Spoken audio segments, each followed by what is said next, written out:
This is Ray L again from Ray L Marketing from learncopy.com, and I thought that in this video I'd like to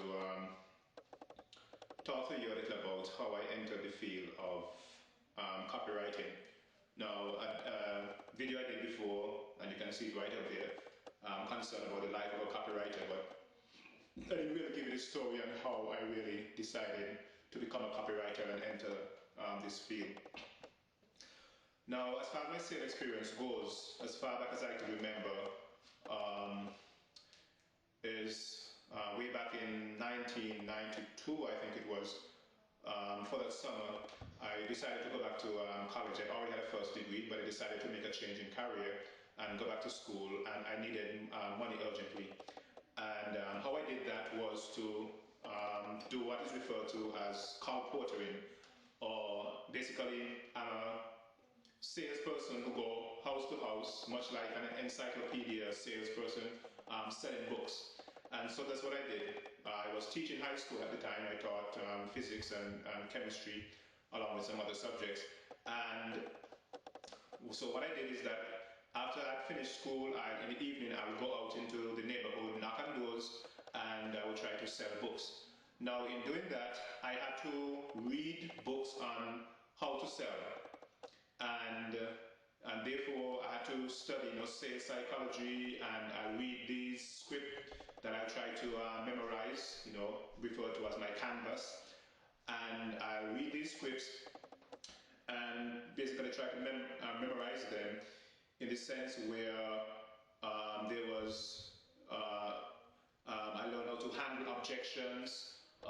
So I remember the name that was always used was, Mr. Smith. So I would imagine what Mr. Smith says. Okay, so Mr. Smith says, but these books are so expensive.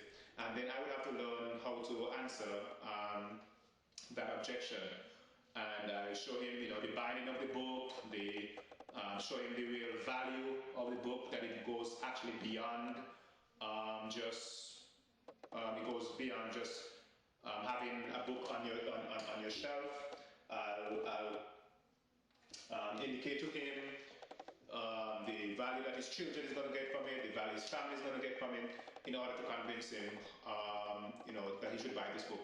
Interestingly enough, my books were normally much more expensive than a book that you can go and get in the store, even though the books were not really available in the store. These were like special books, much like an encyclopedia set, and therefore the books were of a high quality, one, and two, I actually got a 50% commission from the sale of each book, and therefore in order for me to actually make a living from the books, this program was set in such a way that the prices were much more expensive. So it turns out that one of the objections that I always had to answer was, how come these books are so expensive? I can get this book from this place or get this book from that place.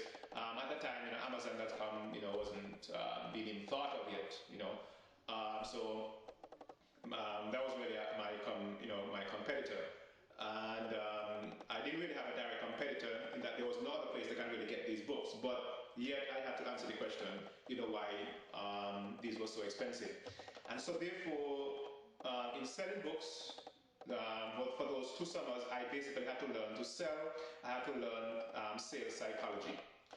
Okay, now I was able for that summer to do sales of about $12,000, of which half was mine.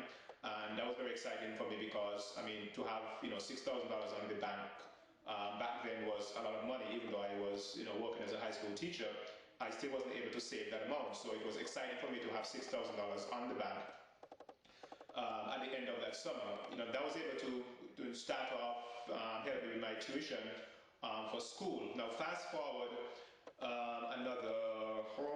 about 3 years after that, so that was 1992, 94, 95. Then I was introduced to the internet through AOL.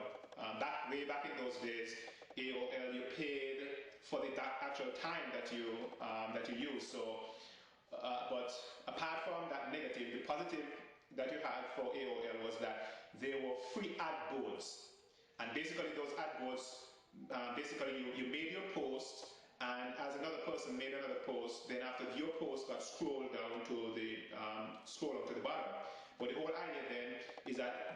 was free. And so I was doing some network marketing. I think the name of the company was Free Life back then. And I think they're still around. I was doing some network marketing, and I would make my post, put my advertisement with a headline and then a click, just like a forum board today. And I would make my post, and I got, some good responses from those posts that I put up. Say put a quick classified ad and give a number to call, and people would call me, and I was doing some other kind of a marketing as well too. For this network marketing company, and I was doing quite well. I think I was recruiting maybe 12, 13 persons or so forth per month. But it didn't really pay the bills per se. But if I had continued, I might have done much better with that company. But anyhow, the point is that was my first exposure really to marketing per se on the internet. This was way back in 1995. And I remember there was BBS boards as well too, but I can't remember actually putting advertisements on these boards.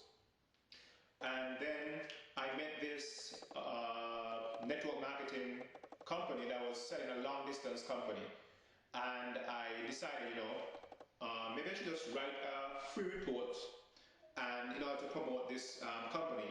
And so I wrote this free report and I sent it to the head of the marketing guy, and he said, wow, this is a good report, could I put it on my fax on demand? And way back then I wasn't even thinking about compensation. I didn't even know what the term copywriting meant. I said, of course. I was actually flattered that he wanted to put something that I wrote on his fax on demand. And so he placed it on the fax on demand. So fax on demand work. You key in your number, and this report will be faxed back to you. Again, this was way before email and sending files by attachment had become as popular as it is today. So he placed it on the fax on demand, and it did very well. That was responsible for recruiting a lot of people in that company. How much money I made? Zero. It didn't really make a difference for me in terms of income. And again, I wasn't thinking at all about copywriting, or saying, well, maybe you have a gift here to be able to use words in order to sell. And so that was, I think, about 1996. That was when I did that report. Fast forward a little, I did some other advertising online, trying to learn the internet and email. Email marketing and stuff like that. Back in those days, it was spam, even though it wasn't considered illegal back then, as it is now. And then I was working as a computer repair tech, and I did did a lot of repairs for television, VCRs, and stuff like that. But I was basically working for myself there. Then again, fast forward from working out to 1999. And I learned about these banner ads, where you downloaded an application from this company, and it allows you to run ads on your computer. They refer to as banner ads on your computer, and depending on the number of ads you're allowed to run on your computer, or in some cases the number of ads that you click, you get maybe like 5 cents per click or 10 cents per click. And the more people you recruited, just like a multi-level marketing program, the more people you recruited, they also came in, and you benefited from them as well too. And it was through that program, I think, that I earned my first online check.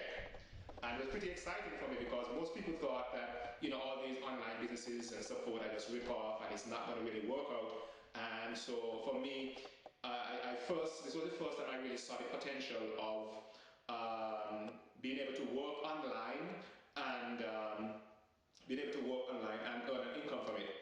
And I think it was that same year, 1999, I also registered my very first URL. Back then it was $75 a pop, to register a URL. And you went through a process, you had to wait a couple of days before it went live, and so nothing like today where you can just go to GoDaddy and register a domain name. You have it in a few seconds, and then in 5 minutes it's up and live online. Okay, so I registered my first domain name, and it was redal.com, and I still own that domain name. It's the oldest domain name that I have and that I own. redl.com. You look it up, redl.com, and you look and you see the registrations way back in 1999. Okay, to show that I've been around for a little while, I've been online for a little while. Then I decided I was going to buy some books. Maybe I have one here still. Do I have one? There's one right here. I decided I needed to learn HTML, and here's one here that I bought. And this was doing HTML,